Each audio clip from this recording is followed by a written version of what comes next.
Beautiful. It's good to be back on another episode of the series Begin with the End in Mind. This is one of those rare series that we do on the Polish Lens podcast, and I'm excited. Again, that's the word I use a lot when I have guests, and these guests are not new to a lot of you because you probably know them or you've heard them or watched them on the Polish Lens before. So we have with us today Bukki Agbeniga and Adeolu Akinyemi, and I would introduce them to you just now. Bukki Agbeniga is a financial expert with 2 decades of experience working across Africa, Europe, and Asia. She is currently the finance director for supply chain fabric care covering India, Middle East, and Africa at Procter & Gamble. She's a serial entrepreneur, starting her first business at the age of 8. She's passionate about helping individuals and SMEs understand the current state of their finances and charting a path to financial freedom. Bukki is a certified coach and trainer on personal effectiveness, growth coaching, personal financial management, and a passionate mentor to many on their career and financial freedom. She's an associate of WIMBIZ and Women in Business Forum, London Business School. Bukki has a Bachelor of Finance from the University of Lagos and an Executive MBA from London Business School. In addition, she contributes as a faculty member on the Wealth Shift Mastermind group organized by the Polish Lens. She is happily married with 3 daughters. Adeolu Akinyemi is also a serial entrepreneur and a co-founder of a number of companies spanning different sectors, including manufacturing, oil and gas, and real estate. He also provides advisory and leadership support for a number of businesses and charities. He enjoys supporting others on an eclectic range of personal development topics. Adeolu Akinyemi is a nation builder, supports the political process not just as a voter, but key driver on a number of nation-building initiatives over the years. He is passionate about a number of things, including financial intelligence, blockchain, network marketing, aside being a Jesus aficionado. His passion for serving others and solving problems has won him various scholarships, as well as global recognition awards in human resources management, including Exceptional Innovation in HR. Other awards include the Future Awards for Young Corporate Professional of the Year and Young Entrepreneur of the Year Award. He's happily married to his secondary school friend, let's just say high school sweetheart, and together they have 2 children in the university and the current last one in preschool. Join me in welcoming these 2 guests on this episode of the podcast series Begin with the End in Mind, with a focus on finance and wealth. So you can see the reason why we have such collection of guests coming on this series, because there are people who have had experiences around the topics that they are going to be speaking into, and I'm excited to listen in to what they have to share with us today. Yes, they've come before and they've probably spoken on this topic, but times happen, people change, and evolution happens as well. So I'm sure that many of the things that they are going to be sharing with us today will probably be things that are coming out fresh to us. So as we start on today, Bukki, we would like to listen to you first on this one, and Jolu would also like your perspective on this as well. I know that we all have our journeys around, wealth and wealth creation and money and mindsets and coming into opportunities. But I know that you would have had a peculiar journey. I know that, Bukki, you've also shared this with us before, but for a lot of people who will probably be watching you for the first time, if you could just tell us quickly your journey to, building wealth and being passionate around the space of finance and supporting people, because I know that that's what you do a lot now, apart from your regular job at work. What has your journey really been like? If you could just let us, listen into that today. Okay, so thanks for having me. So my journey is quite peculiar. It's quite unique, I think. And it's a journey that I hope a lot of us can replicate over generations to come. So my very first interaction with building wealth was actually with my mom. So my mom was a secretary. She was a secretary to the finance director of Pfizer in the 70s and 80s. So, I'm not talking of a company secretary. I'm talking of the typist secretary, the shorthand kind of secretary, because that's what they used to do in those days, right?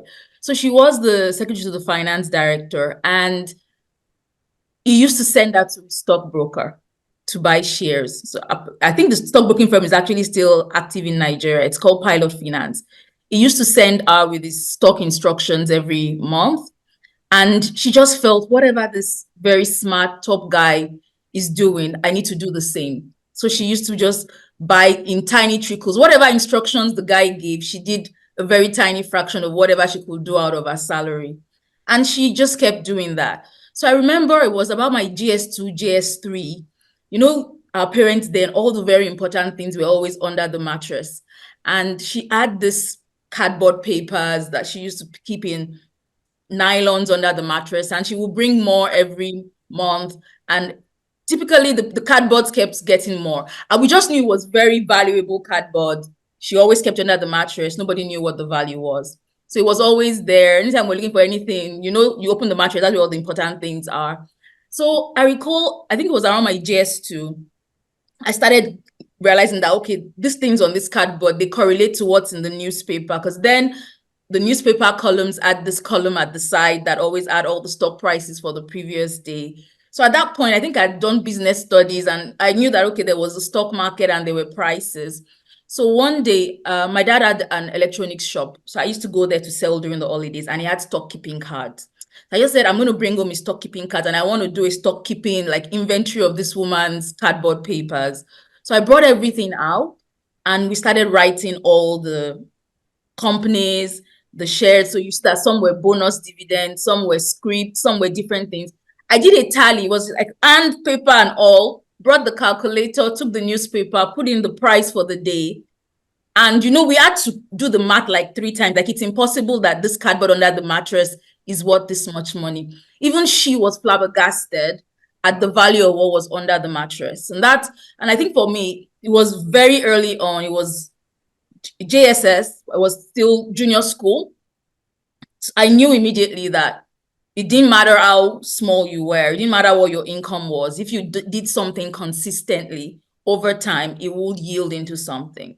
And it had grown from, maybe she bought 100 shares of that particular company, but at the time we were doing the math, some of that 100 had become 500, some had become 1,000, because you add certificates from 1979, from before I was born. Okay, and we saw the value in that. So for me, it wasn't a difficult conversation when I got to uni. And I remember it was my second year in uni. I did my very first job. So it was polio immunization. And, you know, then we wear the polio jackets, we go house to house, we're giving free polio immunization to kids. And I remember the income I earned was about 2,500 naira. And that was the same time that GTB's IPO was coming out. There wasn't any doubt. Nobody needed to tell me or ask me or tell me what to do. While other people were taking their 2005 and thinking of the jeans to buy or this to buy, mine went into GT Bank's IPO, because I had seen what my mom had done. I had gotten of course, by this time I'd started reading some books, but it was just that experiential experience with my mom, seeing it, living it, doing the math for her, and seeing the dividends come through, seeing the value of the shares go up, that got me there. So that was, if you ask what was the beginning of my journey, that for me was the beginning of my journey into the whole art of building and creating, managing, and multiplying wealth. Beautiful. Awesome. It's interesting because you know, I've heard the story before, but I don't know why I'm picking out something different, you know, today. And it's quite interesting because the way I'm seeing it from what you've said now is that, you know, your mom basically took advantage of the relationship she had at that time and the opportunity. And a lot of us, you know, on the journey, I'm sure Adeolu would be sharing his own story shortly with us. It might just also pop a bit of that, because a lot of people who have also grown wealth that we know today, it's not because they have an understanding, a core understanding of what's going on. It's just that they are saying, this person is doing something right. Let me latch onto what this person is doing.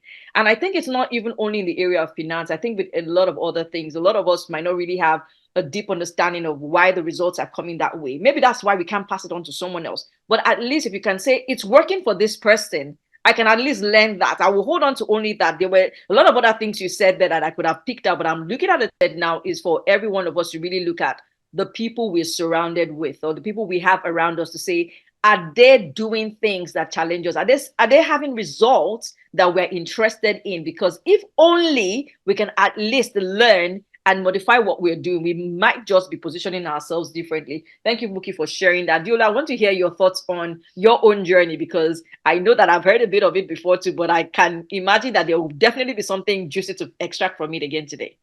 Thanks for having me. That was a very exciting story from Bukki. I wish I wish I had those insights that early. But something I think my own journey, I'll piece together what looks like my journey. I think my very first journey with money started around primary one. And it's a funny story because I realized I was the smallest in class. I was very small. I was a very tiny kid. And it was a school I went to in Oyo State. It was a public school. The children were bigger, older. You needed to be 6 years old to be in primary one. All those, your hand needs to touch your ear kind of thing. And I was placed in the school because my dad had taught the principal before. So the principal accepted me, even though I was 5 years old, just to be in class. And I realized very quickly I was very small. And I realized I would be bullied. There were people that would bully you, all sorts of things. So I quickly realized that back in those days, you could either eat, they used to give us 5 kobo, 5 cc, they call it cc back then. They gave us 5 kobo to take to school. That's what we used to buy food. And 5 kobo was usually enough to buy porridge. You could buy porridge with pepper on top of it, or you could buy, rice with pepper, those kind of things. So, but I realized that everybody in school kind of liked, there was something they were selling then called treat up. But it wasn't the liquid treat up, it was powder, it was in powder form. So this liquid treat up was like, I think it's what you call Nutri-C today. So that powder, even though it wasn't food, but that powder, if you had that powder, you kind of everybody will bring their hand to collect more. You are like a king. So I will save my 5 kobo. I will save for 3 days. I will not eat. I will save for 3 days just for the pleasure of having enough money to buy treat up, which was 15 kobo. I could buy treat up, and I could make sure that nobody bullied me. I could make sure that all the people that would normally bully me. I remember one guy had a cast on his hand. One other guy was like a giant, as far as I was concerned at that time. So they became my aide camps. They became the guys who will support me, back me, fight for me if I need to fight. Because whenever there was street up, I was making available for them. So my very first experience of money kind of looked like, if you want to be powerful, if you want to be safe, if you want to be secured, if you don't want any trouble, just the one you are bringing every day is not enough. You need to be able to save it up to be able to get the things that you will need to do a variety of things. So I think I picked my first lesson from there, and from then on, in fact, there was a point in that journey, in that story, where I became a little bit fraudulent as well, and I'll share that as well because it's part of the journey. So after a while, I realized that sometimes I couldn't save quickly enough. I needed this money very quickly, so I'll collect 5 kobo from home. I'll now go and visit a teacher in school as well, and just sit down there looking like I was hungry and needed money, so they just give me anything they give me will make my money ramp up very quickly. Of course, on the day they called to me, they gave me thorough beating. But somehow I kind of realized very early from primary one that this thing called money had value and you could use it to do things. So that kind of opened me up into the world of wanting to do business. I saw my mom do business. I saw my parents do also of businesses. My dad was a teacher. My mom was a nurse, but she would travel to Sokoto to get maize, to stock for 3 months and then sell in January. They were doing all sorts of things. While the chemist, she was like a nurse, so she had a chemist. I would sit in the chemist and sell drugs on her behalf. I can remember the shelf where we had a reptile, Bicombion, all those funny Abidec for kids. There was a supplement for kids. I would do the tally, sell on their behalf. I kind of realize, okay, this is how you make money. This is how you keep track of what you are doing. And so somewhere along the line, just created an interest in me to say, you know what, I will do business. I'll make money. I will have choices. Okay. So I was doing a lot of that. So of course, I will do all forms of business. From just 3, I started doing. I had a friend partner together to sell bread and egg. It was 100% ROI business. We spent 3K invest. By the time we finished, after 2 weeks, we made 3,000 naira each. We were doing, it was, just do different things. After a while, we opened a shop. I opened my first shop in SS3. We called it Adonai Ventures. I got to be a Christian as well at that time. So, Adonai was very top of my priority. So we called it Adonai Ventures. Adonai Ventures was doing dry cleaning. We were doing dry cleaning. We were making cards. Dry cleaning essentially was we collect your clothes, we wash it, we iron it, we starch it. We'll get nylon bag to get iron, use iron as seal, package it nicely right there inside, do fancy things. We didn't like ironing. I didn't like ironing. I didn't like washing, but it was business. That you could make money. So when you're making money, it doesn't matter whether you like it or not, you just do business. So I kind of like that kind of flair. So going into school, I remember having a conversation with my uncles and say when I get to school, I'm going to do business. I'm going to school to look for what business I'll do 100 level. I'm like, go to school and go and get good grades. I said, no, I'm going to school, I'll get good grades by the side, but I'm doing business. I'll get a fridge, I'm selling water. I had those sort of ideas what I wanted to do. I did a few businesses while I was in school, all in the idea to say, look, you can't depend on what they are sending from home. You can't depend on what you're making from scholarship, because I was making some money from my scholarships, but I wanted to do business. When I finished from school as well, I had this thought that, look, I will keep on doing business and making money until I find a job. If I find a job, fine. If I don't find a job, I'll just keep on doing something and earning income. If I become bigger than a job, then I won't take a job. If I got a job and makes me get a job and not worry about business, then I'll do the job and I'll still try and do business around it. But I think where the journey for wealth building came and when it struck me is when sometime in my working career, I realized I had a meeting with somebody, we played a game together, and it opened my eyes to the concept of leverage. So I realized you can make money by doing a variety of things. You can earn income, you can save, but where the thing that really magnifies and expands it to be able to build wealth, where it comes is leverage.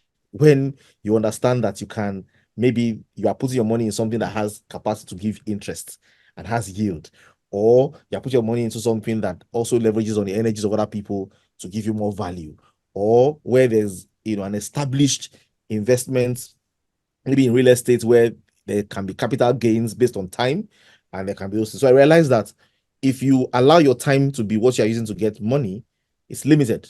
Yeah. But if you can go beyond the constraints of time, and that's what leverage is, if you can go beyond the constraints of time, then there can be no limit. You can really scale what you're doing. So I got those lessons from those exchanges. I tried my hands on a few things. I saw which one had leverage. I saw which one didn't have leverage. And gradually I began to, make my way to say, you know what, why don't I, look for leverage? Business offers leverage. If you're not the only one doing it, you're not self-employed. Investments in real estate in a few vehicle stocks like just shared provide leverage, because beyond what you put in there, $2,500 naira then can be $2,500 now, in time. So I started looking for those things, looking for those kind of businesses, and looking for those opportunities. I think that's a little bit of my journey. It's been an interesting journey. Profound journey, profound journey. In fact, I would say you were even already dishing out another question that I wanted you to, help us to answer. But just again helping listeners or viewers to appreciate the journey, because again, like I always say when we have guests, there's a tendency for us to be carried away with stories and say, oh, that was so interesting. Adeolu's story, Bukki's story. And then people ask you, what about the story? And like, it was interesting. It was interesting. And you're like, there's nothing to really pinpoint from it. But you said quite a lot of things, and the first one for me from what you said was, I'm taking strategy at school right now during my program, my MBA, and one of the things that came up again in our pre-read is the SWOT analysis, and you saying you recognized that you were small and you did not want to be bullied. And in my mind, what was just coming to me that was this person analyzing his threat and saying, if I don't position with this threat, I'm going to be in trouble. And of course, being intentional about working around the threat of maybe your size at that time, thinking that, okay, you could be bullied because of your size. It led you to a lot of other solutions. And, there's an author that says, solution begat solution, success begat success. You found something and it led you to other things and other wins and all of that. And I see that. But then you were able to now use that to your advantage, and it led you to other learnings that has positioned you differently. But what I don't want, anyone who might be a parent to miss out is the intentionality you went into college with. I'm not sure I had that mindset when I was going into school, honestly. saying that I'm going to go into school to go and make money. You even had someone who had to pull you back to say, calm down. You need to still go and learn, right? Because in your mind, you're like, I want to go there to make money, because you just realized that at that point, you are started to see money the way you saw it. And just before I come out to the next question that I would like both of you to speak into, you said something, you got to a place where you realized that money was about value, and your intention or your focus was now like, how do I ensure that I'm in that place of always having value to offer so that money can come? That's what I can just hear you say. But Bukki, you didn't quite tell us clearly what you see money as today, because I feel like whatever we see money as also drives how we handle money, how we embrace the concept of money, or even creating wealth. So Bukki, what would you say for you money is? And Adeolu, I can come back to you if you have anything else that comes to mind when you think about money, or having a lot of it, really. But Bukki, for you, what is having money about? Or what is money? I think for me, the intent for, as in, what's the why? Why do I want to create wealth and all? It's because, to be fair, it's because I want to own my time.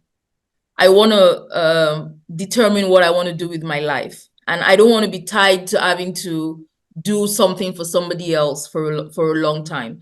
So let me give an example. Let me give an example of that. So I've been doing a 9 to 5 for the past 20 years now, right?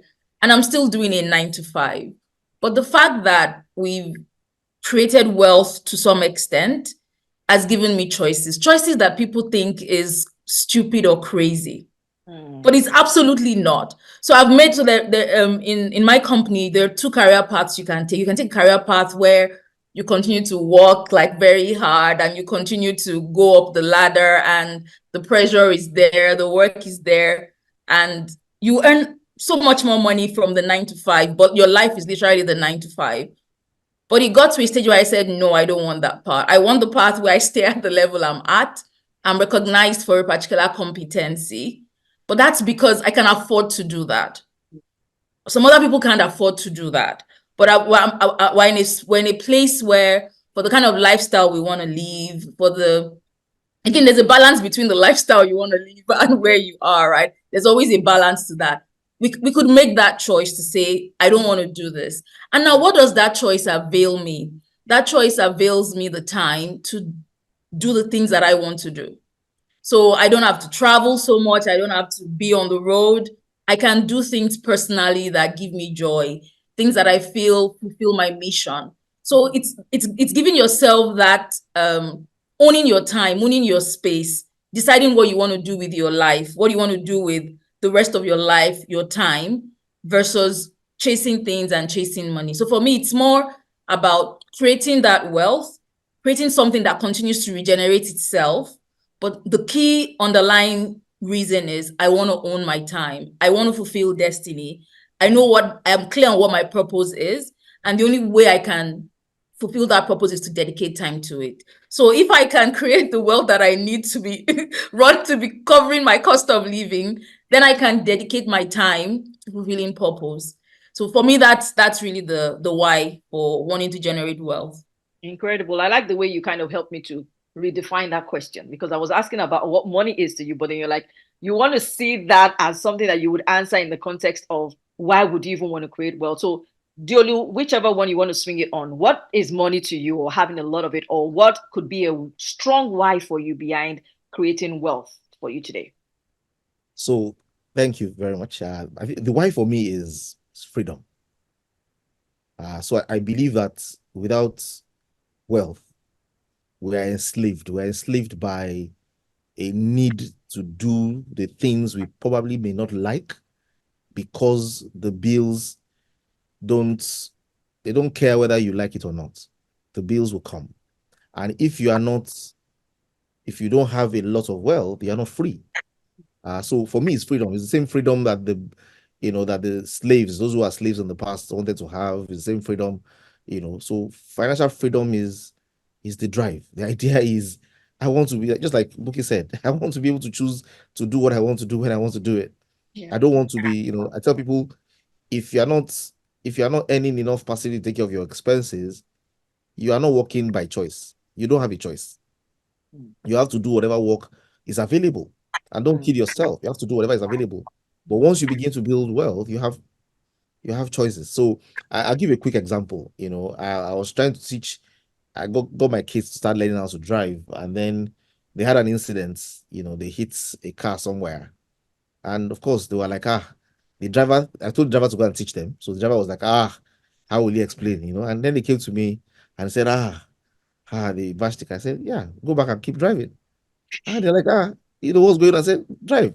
The reason why I brought that car is so that you can bash it. Yeah, so you bashed it, we're not going to even fix it. Just get to be drive. And I realized what that was there was because I am not, I'm not pinching pennies on that. I'm not belly aching on it. I've given them an opportunity to have the option of being able to do that until they get it right. When I was growing up, if I bash my father's car, I'm in trouble because that's the only car we have. So it gives you freedom to choose, and I think that's powerful. Fantastic. Beautiful, beautiful. I really like how you and Bukki, have emphasized that. And I must just say, let me drop this quickly for anyone who is watching or listening to this. There's an exercise we do when we have our mastermind group World Shift. And during that session, we always ask you to fill in the blank. So, and then you have to think into it and then respond. So the first line is, a lack of money is dash. A lot of money is dash. All right. So if you're listening in today, if you want to chat and drop that in the chat box, or if you want to just DM that to us, or you want to just think about it on your own at some point. Again, a lack of money is dash. A lot of money is dash. The truth is this: the way you see having a lack of money or having a lot of money will drive if you will even be intentional about it. And again, the focus for today as we go into a new season is, how are you going to make the best of this beginning that we have in 2024? A lot of people come into the year thinking they want some things, they want to grow wealth, they want to position differently with wealth, but they don't even know that there's a starting point. And one of the starting points is even appreciating what is it that I'm even trying to get with wealth, and why is it that I'm even working on it at all? So if you're able to answer that, and probably it might be similar to Adeolu or Bukki's answer, then you're definitely getting started on it. But before we start to think into the options of what one can consider at the beginning, Bukki and Adeolu, starting again with Bukki, if you look at this journey now so far for you, I know, Adeolu, you talked about leverage, but maybe you could give us a little bit more on leverage if you still want to talk about it, or give us another option. Well, Bukki, starting with you, what would you say has been the most impactful lesson you've had about money, even if you're saying even up to yesterday? Because I know that for people like you who are intentional around finance and wealth creation, you're constantly learning. You're having new experiences. So for you, what would you say? This definitely has been an impactful lesson or memorable one for me on this journey. I think the most memorable, I would talk about it from two things. I think the biggest aha for me over the past 1 year has been, I think it's something also Adeolu alluded to, the power of time. I've had to do a lot. I've done quite a number of one-to-one sessions with people who, in my head, you just assume that they're in a good place, right? People who have worked for quite a long time, people who are, a larger part of my career was in Nigeria. Adeolu's income earning would also have been primarily in Nigeria. This is a country that we all assume is devaluing. Our net worth should be low. We redid our net worth, family net worth in beginning December, January, right? And I was flabbergasted at the fact that people who were based in the UK, who were based in the US, who were based in Canada, so different people that I've done sessions with, because the first place we start from is I need to know where your net worth is today. Like, I need to know the starting point, and to realize that they really don't have anything. And the fact that we started early, and even though all of that started early was in Naira, and even though we take that net worth today and we divide it by 1,200, the value of our net worth was multiples of what these people had. And was because they just didn't start. They never started. So I now try to think of myself, and I'm like, if I was in the UK or Canada for the past 20 years, my goodness, what will the net worth be, right? So I think for me, that has been we say it a lot, but I don't think we appreciate it until you get those kind of comparisons where you find someone who started early and someone who's literally just starting now in their 40s. Or so again, if you're listening here and you're in your 20s, your 30s, just start. Don't think the money is too small.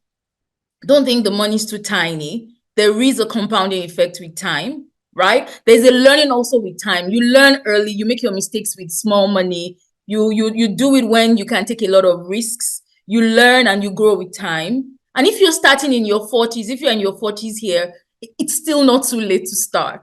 When you go on vacation to the UK and you see old people in Sainsbury, or you see people fighting about retirement age, we don't need to have those conversations. And I dare to say it doesn't matter which country you're in. It doesn't matter what climate you're in. I go back again to my mom. My mom was a bloody secretary. She was a shorthand secretary. All she knew how to do was to type. They do those tests where they type fast. And from her tiny monies, she built so much wealth over time. So again, I think for me, it's the most memorable one for me. Start early, make your mistakes, let time compound this wealth for you. Thank you, Bukki. For anyone who may be wondering, okay, start work early. Start your journey to wealth creation early. It's simple. That's what it is. Position early. Don't say, oh, I still have next year. I mean, sometimes when we kind of launch out on our Wealth Shift Mastermind group, or I see people like, I know Adeolu and yourself, you also have things that you offer to your own community and all that, and I kind of sense that people are holding back. I'm like, you're still waiting for another time to finally take this launch or to take this step. I mean, you need to think about it with the opportunities that will come to you this year.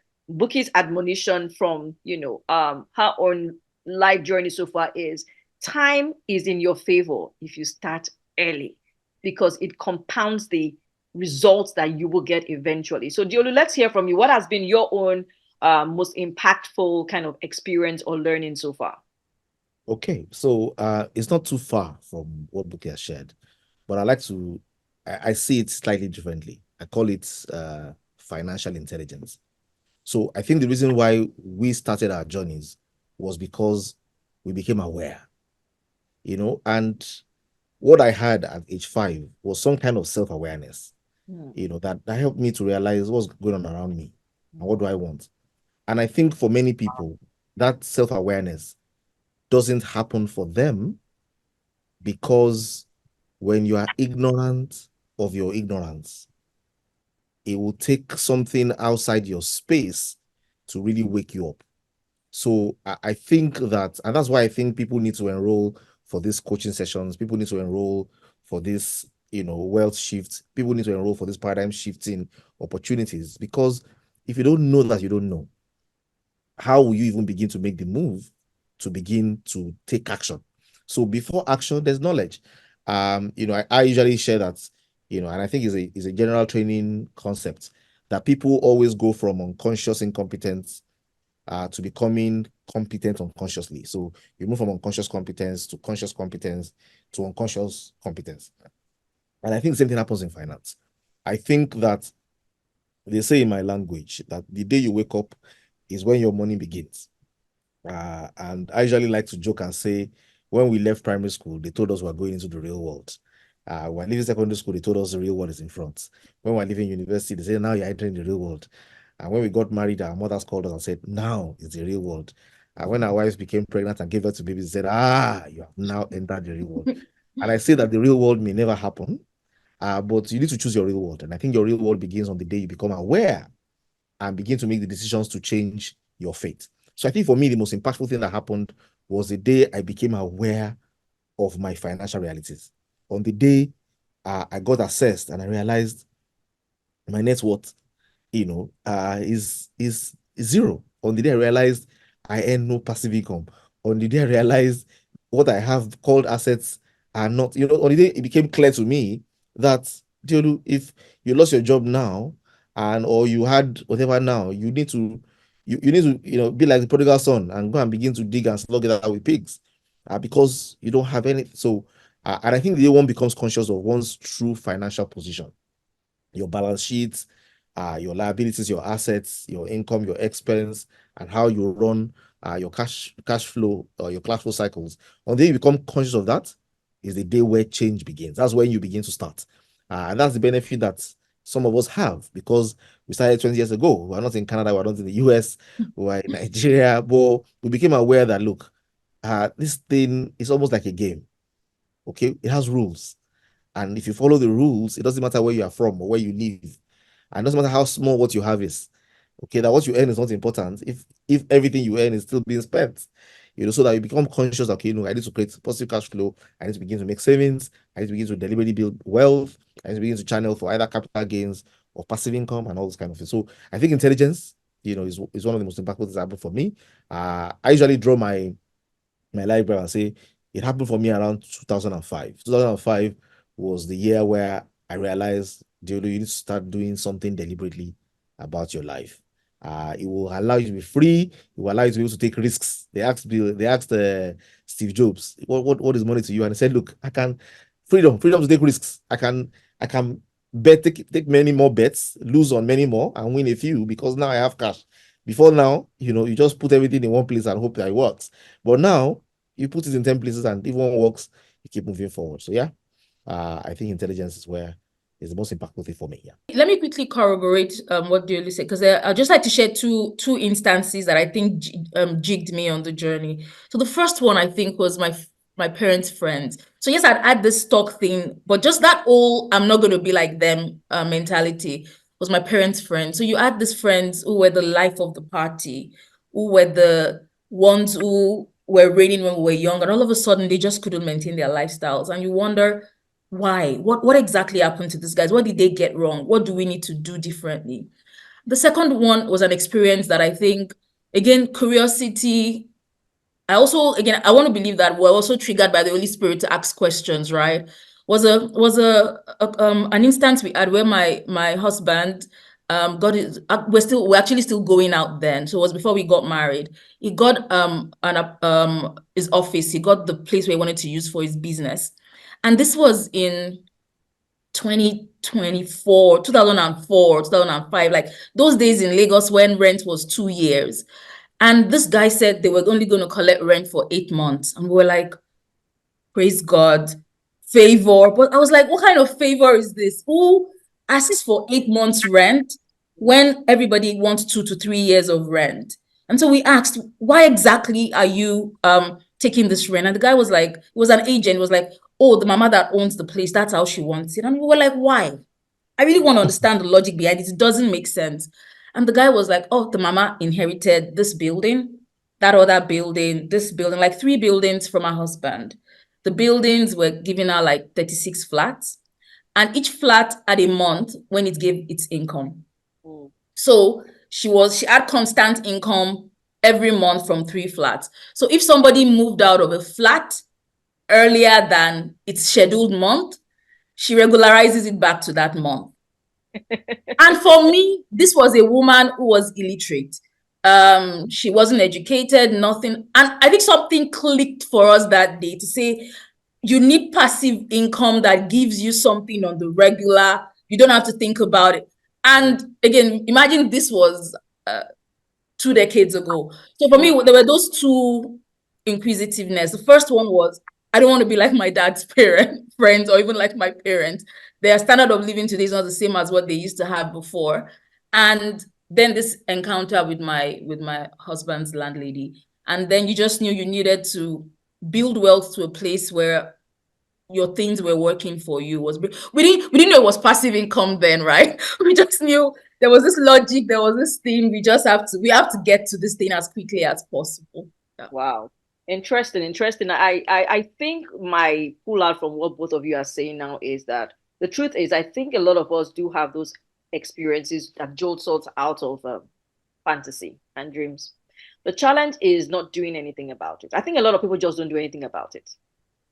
Partly because they don't know where to go, and partly because they might just be afraid of, I've tried a few things in the past, it didn't quite work for me. So what's the guarantee? Maybe I should just continue. Last, we'll be all right. I think people just, embrace that, and then they don't really move into what is possible. But I do know, and I do confirm with what both of you are saying, that awareness is key. Being intelligent is key. And also just realizing that there was a way Adeolu said it, where he said that there are rules. There are rules, and if you play the rules, you will be sure to win.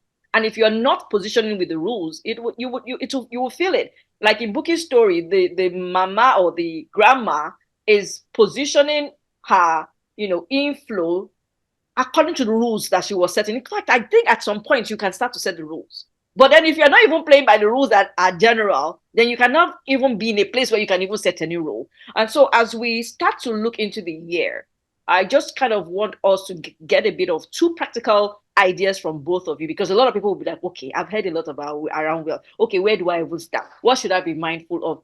It's a new year. The theme of this series is begin with the end in mind. Diolu, we're going to start with you on this one. If you're going to, talk to anyone who is saying, okay, now I'm ready, I've had a lot of hits in the last years, what two things would you say, start with this or be mindful of this, that you think at a time like this, beginning of 2024, it will help someone at least to make a change on their journey to wealth creation? Okay, so what I will say is start with knowledge. Yeah. I'm not going to recommend any particular idea. There are many things. Of course, one of the key things for me was learning to diversify my portfolio. Yeah. Because I always told myself as far back as 15 years ago, not in one industry, not in one country, and not in one bank account.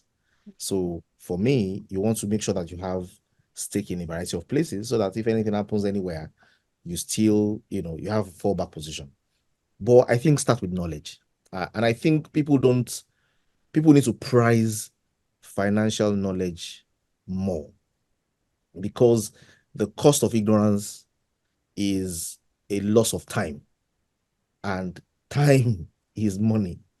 So if you wake up 1 year late, the significance of that on your compounding, will be a lot. So whatever it is that you need to pay, $200, $500, $1,000, $2,000, $10,000 is worth saving you the time to start. So I say start with knowledge, and start with knowledge will mean, get access to information, get access to training, get access to books, get a coach. Find somebody to hold you in your journey of making progress. Reality is, one of the things I have found out is success is duplicable. If you are talking to somebody who knows the ropes and has gone the way, they can guide you. I've enjoyed phenomenal mentorship. I've enjoyed phenomenal support. I have people I bounce my thoughts on to say, look, I'm thinking of doing this.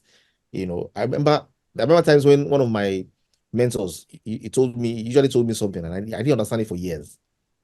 So he will say to me, Diolu, I like you're making money, you're creating income, but he will say, what assets do you need to build to support your business? And I was doing training at that time, and I was wondering, what's assets? There's no assets. I'm doing the training and they're paying me good money, and I think that's fine. And he will say, no, Diolu, let's think about it. You need to find an asset to build around this, at the base of this. And it took me years. So of course, after a while, he will say, okay, can we build a training hall? Can we build an event center? Can we do something that is underneath this? And where was he talking from? He was talking from the fact that his business on the surface is a trading business, but at the base of that business is a real estate business that continues to gain value every year. So even though his trading business started with about 20,000 naira, the asset base under it in 20 years had become 10 billion naira.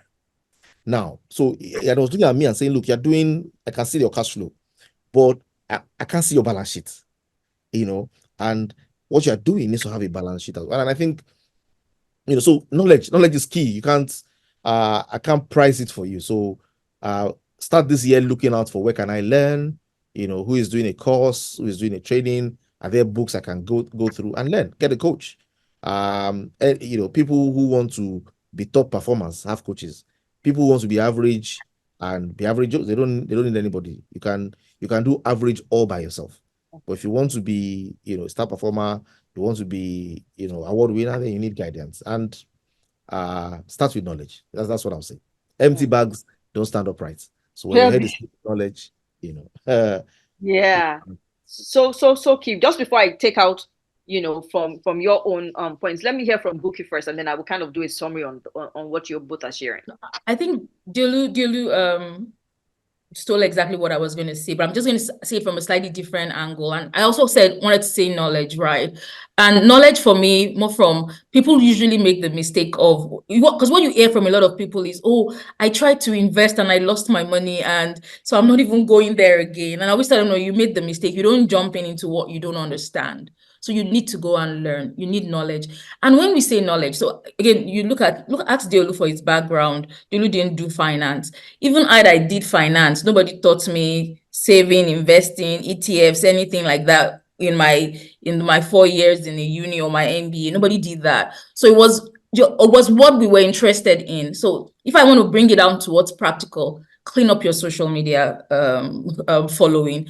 Begin to follow the right people. All that time you spend on Instagram, on Twitter, on wherever it is you are on, begin to follow people that would give you knowledge about this. Like, go into it softly. Like Julie said, there are some books that are so tiny. I think when people ask me, what is the book you should read? Richest Man in Babylon. It's such a tiny book.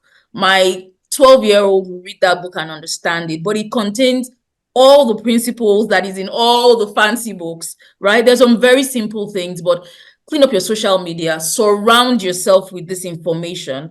And before you know what's happening, you'll become a coach. So again, knowledge before you jump into it. Because those that have jumped into it without understanding what they were doing, at times I've gotten burnt. Wow. Okay, beautiful. I mean, the interesting thing is that I know a lot of people may be saying, okay, even if I say I want to get a mentor or a coach, where do I start from? You have guests as people you can start with. And I'm sure just before we go off today, they will be able to share how you can connect with them or if they have a project that they are working on. But I basically do confirm that what they are stressing on knowledge is the place to start. Because if you think about it, anyone who is doing well, say in marriage today, in parenting today, at work, Dioli was even talking about professionals who are acing the career space. There are people that have coaches or have help or have knowledge or something. Think about people that go back to do their masters before coming back into the workplace. There's a reinforcement that happens when you have knowledge in your favor because it just helps you to know what's happening in that terrain. And many of us just go into life wanting to change and make action and take steps and like, oh, where should I invest? Just tell me where I need to invest. That's what everybody's thinking. Just tell me where I need to invest. Investing is good, but you will be investing amiss if you don't have an understanding of all that wealth has in store, knowing what you want, knowing what your probably money language is. There's a lot that goes into that space. And in fact, I am even being more challenged hearing from someone like Diolu and probably even Bukki saying that, oh, they have mentors that they have worked with, because I also have coaches that I work with and all of that. But hearing it again is like a challenge that you need to hold that space and have people speaking into that place for you. And if you have friends who are on your level with wealth, then you probably are not being challenged to even want more or to do more. But when you have conversation with people who are talking things that you would not even have dreamt of, then you're like, oh my God, there's a possibility that I'm not really thinking about. So as we look into, the year, I don't know if any of you might have come across anything that is trending that you would probably want to challenge us to be on the watch out for. And while you give us your response on that, we also would like to know, is there a project you have? Is there a tool you have today? Is there a resource that you have that you think that can help someone on their journey? Maybe they're just starting, or maybe they just even want an increase. Joel, let's hear from you first on this one. So what I've heard that is trending that I think people should pay attention to is the Bitcoin ETFs. I think many people are not paying attention to what's happening in that space, and what's happening is cryptocurrency just got legitimate. SEC just approved 11 ETFs, which is basically extended trading funds. So basically, what happens is the normal stock markets, normal forex markets, can now have prepackaged products that have cryptocurrencies in them. And what that means is of course, it will reduce the volatility, but because it's an asset class that people don't have significant knowledge about, it will be something that will begin to take off very interestingly. My perspective is start with knowledge and don't be short-term minded. Whatever positions you want to take long-term positions. I've realized that people that are short-term minded ultimately lose their money to people that are long-term minded. I've seen that over and over. The people who want to make a quick bucks are serving the people who are ready to wait for the long haul. So have a long haul perspective, pay attention to that space. I think something interesting is happening there. Of course, in the whole cryptocurrency space, $4.3 billion of added funds jumps, that space significantly as well. That's just immediately. A lot of other things will develop. Ethereum will have its own ETFs. Many other tokens will have their own, in that direction as well. So that's the place to pay attention to and see how it's going. Another thing I think is trending. What else do I see that is trending? I think that this year, of course, so every investment always has cycles, and the governments insist, or the governments have a responsibility of ensuring that if there's a cycle that is a boom cycle and has been on for a while, they also need to create the bust cycles as well by increasing, playing with interest rates and doing all those kind of things. So I think COVID-19, after COVID-19, there was a lot of cash infusion in many cities that has caused interest rates on real estate to go up. There's a lot of inflation right now. There's a lot of things that will need to be cured this year. So there's going to be an interesting financial play, I think, globally. I think people need to pay attention, see what's going on, see what they can take advantage of, take the long-term view. For me, it's always long-term view. It will go, there'll be bust cycles, there'll be boom cycles. There'll always be. I always say, if you have been shown shege, then it's because what lies ahead of you is not shege. So you've already done the shege part. And if you've been having it very good, then be very careful, because I don't think Joseph's dream was just for Pharaoh. I mean, Pharaoh's dream was just for that season. I think Pharaoh's dream creates a picture of what financial cycles will look like all through time. So yeah, those are my thoughts. Pay attention to what's trending, and then be knowledgeable, have a long-term view, and expect this year to be an interesting financial year. People will try to cure some of the excesses that happen from the cash infusions from supporting COVID-19.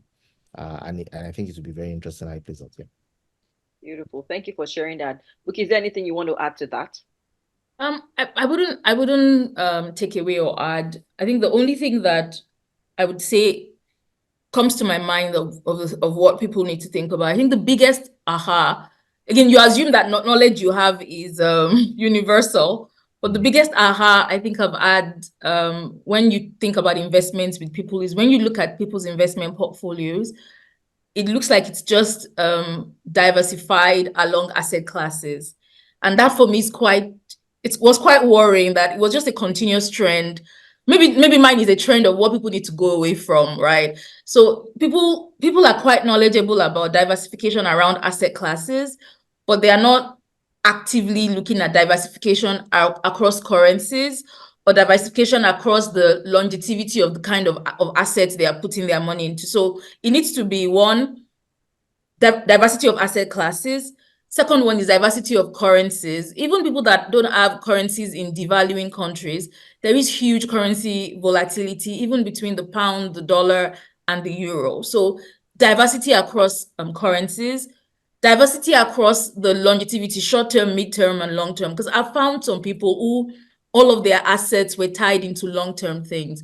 They were tied into real estate, and they were like, oh no, real estate is the thing that works. But I'm like, you don't have short term, so you can't take advantage of opportunities. Like I hear about this venture capital idea, and you can't take advantage of it because there's no short-term funds available. So diversifying across those three classes. And the biggest one, I think, I'll give this example and I'll round it off on it. It's still coming to passive income versus having a net worth of having huge assets. There was this couple I was speaking to who their net worth was quite huge. Over $1 million, but zero passive income. They were literally living in that asset. And I had to tell them, I think you need to downgrade to a smaller house, rent out this big thing so that it generates more income than your rent, and you're actually generating passive income. So that all looking at your asset classes and asking yourself the real question, how much of my assets are generating income? How many of them are active? How much of them are idle? So I've talked about 4 places of diversity. One is asset class. The second one is currency. The third one is the kind of term of asset it is. And the fourth one is whether it's active or passive. I've seen people who last year after a conversation say, hey, I have 2 property in Nigeria that is sitting idle. I'm going to go and put it on Airbnb. I'm going to do this with it. But just, again, looking at your asset classes, your mix from that lens, and asking yourself in 3, 4, 5 years' time, what is the mix I want? And actively going towards it. And for those of us that are just starting, just start slow. Go and get knowledge. For those of us that feel we're already there, look at it from this lens all over again. How diversified really are my assets? Interesting. Thank you for that. I like the charge that we've been giving now on this training things coming up. Adeolu, thank you for the highlight, and Bukki reminding us again of the different categories of diversification we should be looking at. I think whichever way you slice it, you just have to go back to look at what you have today. Your status is really a good starting point to designing the future of what you have for the year 2024 and beyond. Because if you don't even know what you have, because a lot of us don't really know what we have, we just know we have some things, and we're like, oh, what's it bringing out? I don't really know. And then Adeolu use some clear terms: your balance sheet and your cash flow. What is it looking like? Because if you're not even able to interpret it and appreciate it, then you don't even know what kind of change you want to make. And so we just want to thank you again. I know I pulled you out today to just come share with us like you always do, and I really do not take this for granted.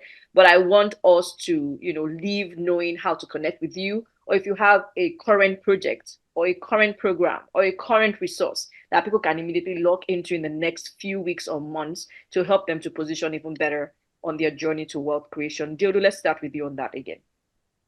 Okay, so